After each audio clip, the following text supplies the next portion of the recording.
চলেন। What is up, good people? This is Rabbi and welcome to my YouTube channel Busy Rider. And আজকে কিন্তু সব office আদালত খুলে দিছে। আর কাহিনী যেটা হয়েছে হলো, ঢাকা শহর একদমই ফাঁকা এখনো, লোকজন এখনো কেউই আসে নাই মনে হচ্ছে। দেখলেই রাস্তার অবস্থা দেখলেই বোঝা যায়। আর আজকে আমাদের অফিস খোলা, জানি না, জানি মেজরিটি মানুষ আসবে না আজকে, তারপরও আমি আর মাহিম ভাই যাচ্ছি। আবার সেই আমরা র্যাট রেসের মধ্যে পড়ে গেলাম, অফিসে যাওয়া আসা।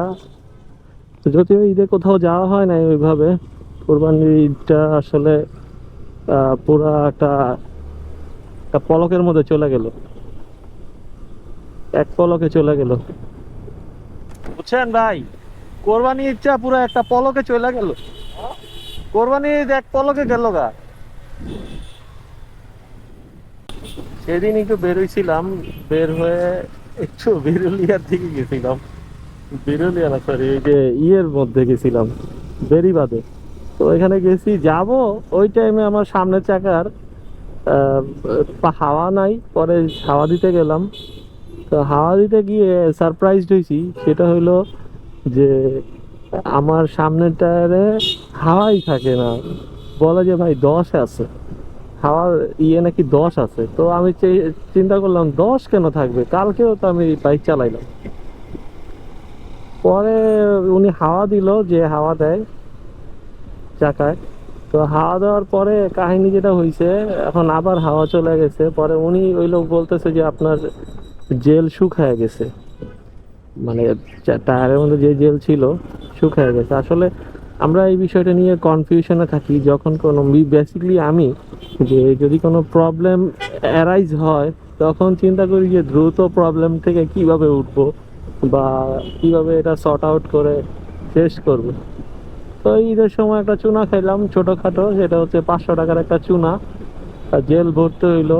আবার সামনে চাকার নজেলও চলে গেছে, অরিজিনাল যেই শোরুম থেকে যেই নজলটা দেয় সেই নজলটা ছিল, সেটা নষ্ট হয়ে গেছে। পরে সেটার মতোই একটা লাগায় নিলাম।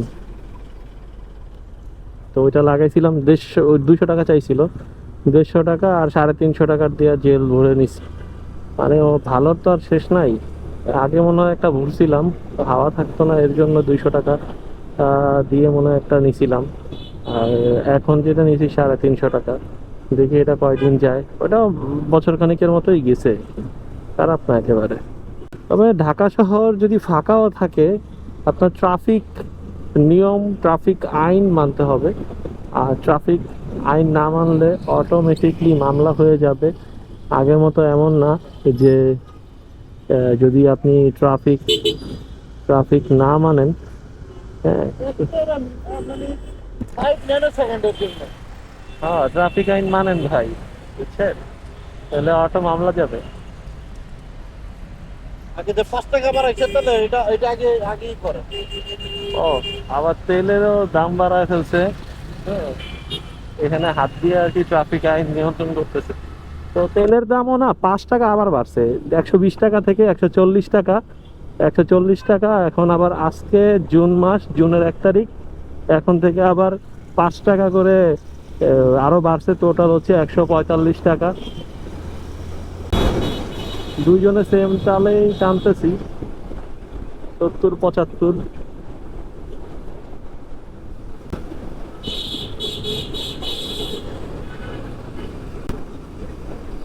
গাড়িগুলো দেখতে বেশ ভালো লাগে না?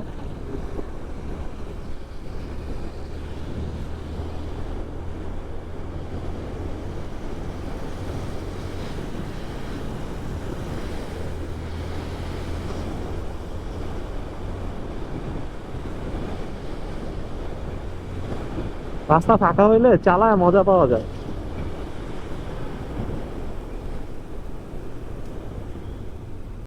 তো জানি না আসলে কি হচ্ছে, পুরা বাইকের উপর কর বসাচ্ছে। তারপরে ফুয়েলের প্রাইস বাড়াইতেছে, বাইকের প্রাইস বাড়াবে, সামনে আরো নতুন নতুন বাইক আসবে, সেগুলো ওইভাবে প্রাইজিং হবে। মানে ট্যাক্স ট্যাক্স জীবনযাত্রা সবকিছু মিলায়া মানে একটা বিধিকিচ্ছা অবস্থা।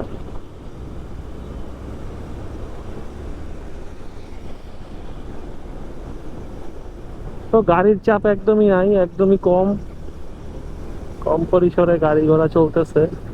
তো ঢাকা শহর একদমই ফাঁকা। তারপরে হচ্ছে প্রত্যেকটা সিগনালে কিন্তু আইন মানতেছে মানুষজন, এই জিনিসটা দেখে ভালো লাগে আমাকে।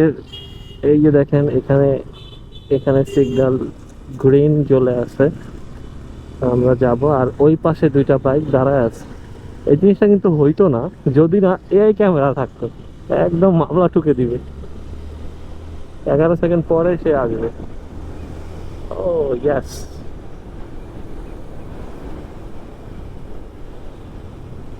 জায়গা কি ঠিক আছে?